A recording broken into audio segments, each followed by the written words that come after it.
So,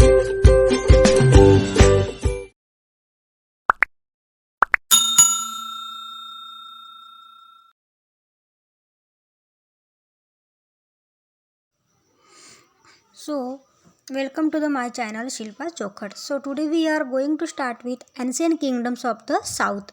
So देखो the Chera, Pandya and Chola dynasty, और इसमें हम देखेंगे Satavahana dynasty, Vakataka, the Chalukya dynasty, the Pallava dynasty and the Rashtrakuta dynasty.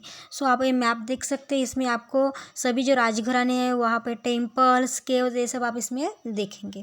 और देखो you can do this, make the important places in south India on an outline map of India. मतलब कि आपको इस जो मैप है इसमें से जो साउथ के जो इम्पोर्टेंट प्लेसेस है वो देखने, और उसको आपको क्या करना है, आउटलाइन करना है. ओके, सो देखो the Chera, Pandya and Chola dynasties. Of the many dynasty in south India, 3 are mention in the literature of those time. और उस समय में आप साउथ में 3 तरह की जो डायनेसिटी, यानी कि 3 जो राजघराने थे वो क्या उसका उदय हुआ था. These are the Chera, Pandya and Chola dynasty. तो वो कौन से थे?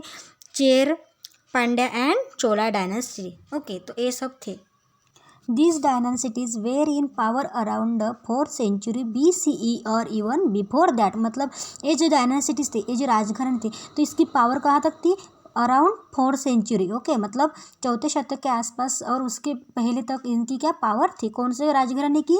चेर, पांड्या एंड चोल राजघराने की. Okay, so they find mention in the Ramayana and Mahabharata epics. मतलब इसके बारे में रामायण और महाभारत में भी क्या मेंशन किया हुआ है, यानी कि इसके बारे में उन रामायण और महाभारत में भी क्या इन्फॉर्मेशन दी गई है. They have also been mention in the Sangam literature in Tamil and in inscription of the Maurya empire of Ashoka. मतलब क्या कि इसके बारे में संगम लिटरेचर में भी इन्फॉर्मेशन दी है, और ये जो मौर्य एम्पायर जो अशोका था उसके इंस्क्रिप्शन, यानी कि उसके शिलालेख पर उसकी इन्फॉर्मेशन दी गई है.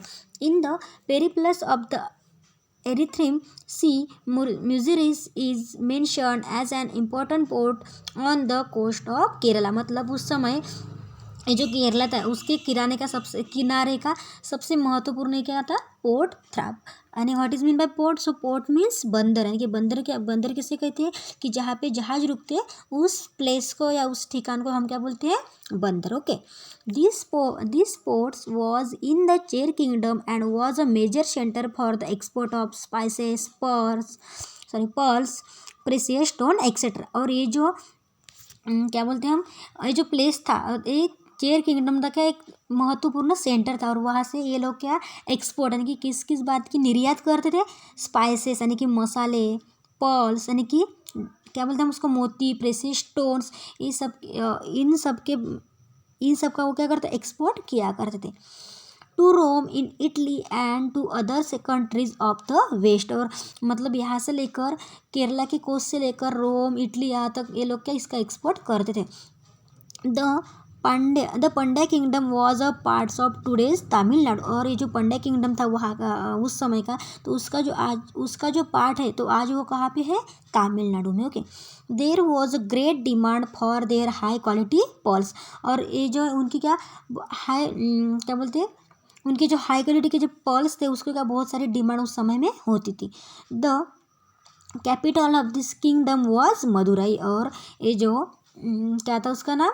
पंड्या डायनासिटी का जो ये जो पंड्या डायनासिटी थी तो उसकी कैपिटल क्या थी?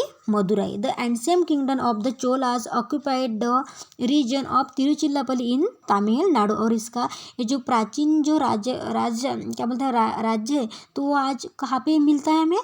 तिरुचिरापल्ली, जो तमिलनाडु में आता है. Okay, the Satavahana dynasty. और ये सातवाहन डायनासिटी क्या थी? एक कहाँ पे राइज हो गई थी इसके बारे में हम देखेंगे. As in the north after the decline of the Maurya empire. Mean इसका मतलब क्या होता है कि नॉर्थ साइड में क्या हुआ था? जो नॉर्थ है वहाँ पे क्या हुआ था? मौर्य जो एम्पायर था उसको लोगों ने क्या डिक्लाइन किया था, कि वो क्या नकारा गया था. The local kings in Maharashtra, Andhra Pradesh, Karnataka also become independent. और मौर्य एम्पायर डिक्लाइन करने के बाद फिर ये जो छोटे छोटे जो राज्य है, जो स्टेट्स है, वो क्या उसका क्या उदय हुआ था। दे establish small kingdom of their own, of one of this was the Satavahana dynasty, और उसी में से एक के जो क्या था, सातवाहन डायनेस्टी यानी कि सातवाहन राजघराना भी था।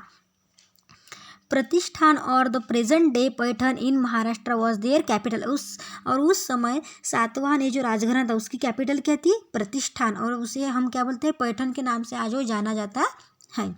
King Simuka was the founder of the Satavahana dynasty, और इसका जो फाउंडर था वो कौन था, सिमुक नाम का जो राजा था, उसी ने ही सातवाहन डायनेस्टी क्या फाउंड की थी।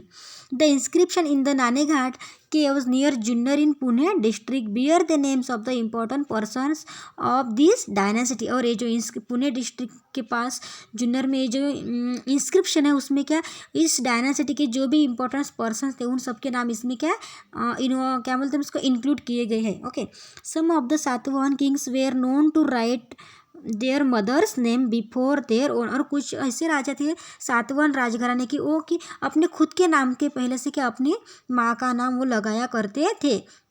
ओके, फॉर एग्जाम्पल गौतमी पुत्र सातकर्णी, और उसमें से एक क्या है, गौतमी पुत्र सातकर्णी, ये भी एक एग्जाम्पल अगर आप हम देखेंगे देखते।